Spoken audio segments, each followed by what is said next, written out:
Sveiki! Kas ir ieradumu check-ups un vispār īsumā par ieradumiem un kāpēc 21 diena tas ir par ieradumu aktivāciju, nevis par ieradumu ieviešanu?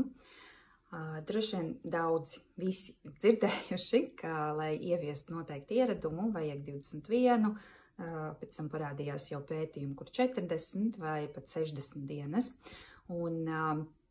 Protams, ka nevienam vairs nav jaunums, nav brīnums arī tas, ka tas notiek ieviešot, veidojot jaunas neironu saites, kuras nostiprinās, un tad, kad nostiprinās jaunās neironu saites, tad deaktivējas tā saucamās vecās, jeb tās, kuras vairs nav, kuras retāk lietojās, ja? Un tad lai aktivizētu šo te jauno ieradumu, mums pietiek ar to 21 dienu, pat ar mazāku termiņu. Bet kas ir viena no lielākajām cilvēku kļūdām?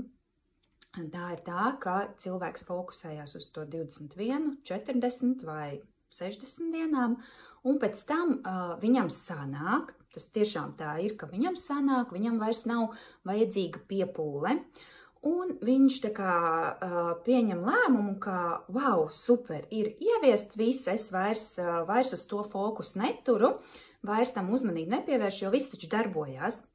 Un tas ir tāds viltus moments, jo no vienas puses, jā, viss darbojās, un tur ir tas vieglums, it kā tam grūtumam ir iziet cauri, bet kur ir viltus moments, ka, ja tuvākajā pusgadā un pat gadā, atkarīgs, kas tas ir par ieradumu, vai ar kādu, piemēram, ja tas ir domāšanas paterns, kas mums ir 40 gadus tur cītīgi barots katru dienu, tad arī ar pusgadu var būt par mazu, jo jums var izprovocēt kaut kāda situācija, kaut kāda reakcija, to veco paternu, viņš smuki izšaujās tā neironu saite, kura tā kā sāka deaktivizēties, bet ja viņa ir 40 gadus tur sena, tad viņai vajag diezgan daudz laika, lai deaktivizētos.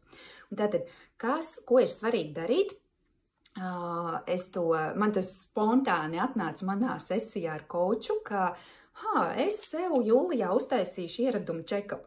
Viņa tā man atgrieza, ka, cik interesanti, ka, tas vārds check-up, ja, jo mēs tā kā par veselības check-upu mums ir, forši loģiski tā domāt.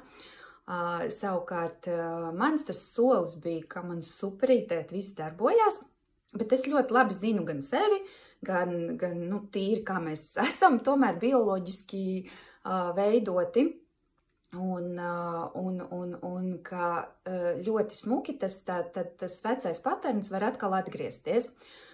Tāpēc man ienāca prātā, jā, ka jūlijā tad pēc mēneša tur rastīti, lai tas nav pēc pārāk ilga laika, jā, bet ka es apzināti piesēžos vai nu pati, vai nu ar savu koču, uztaisīt šo te man vajadzīgo, uz mani pozitīvi iedarbojošos ieradumu check-upu.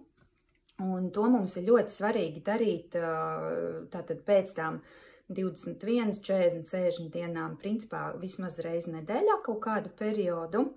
Pēc tam jau pēc kaut kāda perioda vismaz reizi mēnesī, un tas, kas ir reizi mēnesī, tas ir pusgads un pat gads.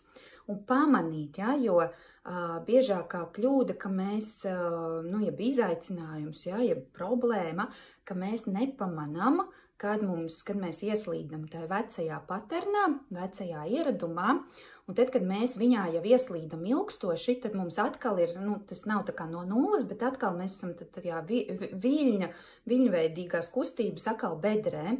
Ja mēs pamanam to, tā kā laicīgāk, tad tas vilnis uz leju, viņš ir, tā kā tāds maigāks. Tad mēs pamanam un mēs rēģējam, vai nu paši, vai nu atkal uzreiz paņemam sev atbalstu.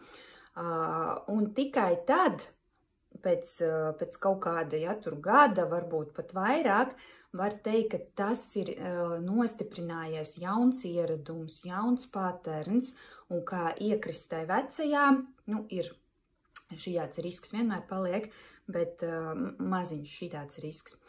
Tātad atslēgvārdi 21 diena nav ieviešana, tā ir aktivācija.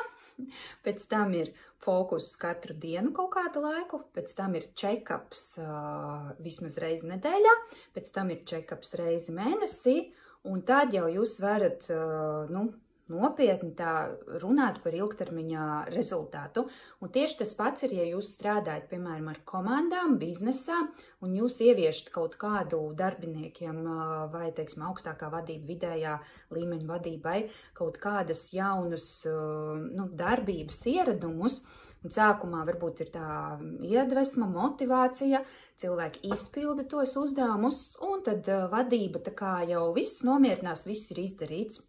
Un statistika un pieredze rāda, ka, ja mēs runājam par darbinieku komandu, ja vadītājs, ja viņš to reizi mēnesī nenočekos, tad tas, kas smuki labi ieviesās, vai vadītājs vai kāds cits, tur var dažādas sistēmas izdomāt, ka palaidīsies atkal tādā pašplūsmā, un kas notiek pašplūsmā, tur nevis mēs vadam reakcijas un programmējam viņas principā, bet atkal mūs pārņem mūsu ierastā vide, ierastie ieradumi, tā kā tas ir gan attiecībā uz sevi, gan attiecībā, es iedevu no biznesa vidas piemēru, bet tieši tas pats būs ģimenē un jebkurā grupā, ja jūs tā kā darbojaties uz grupu un jūsu atbildībā ir kādam veicināt, vai ieviest kaut kādas jaunas darbības, ieradumus, paradumus, arī būs tieši tas pats princips.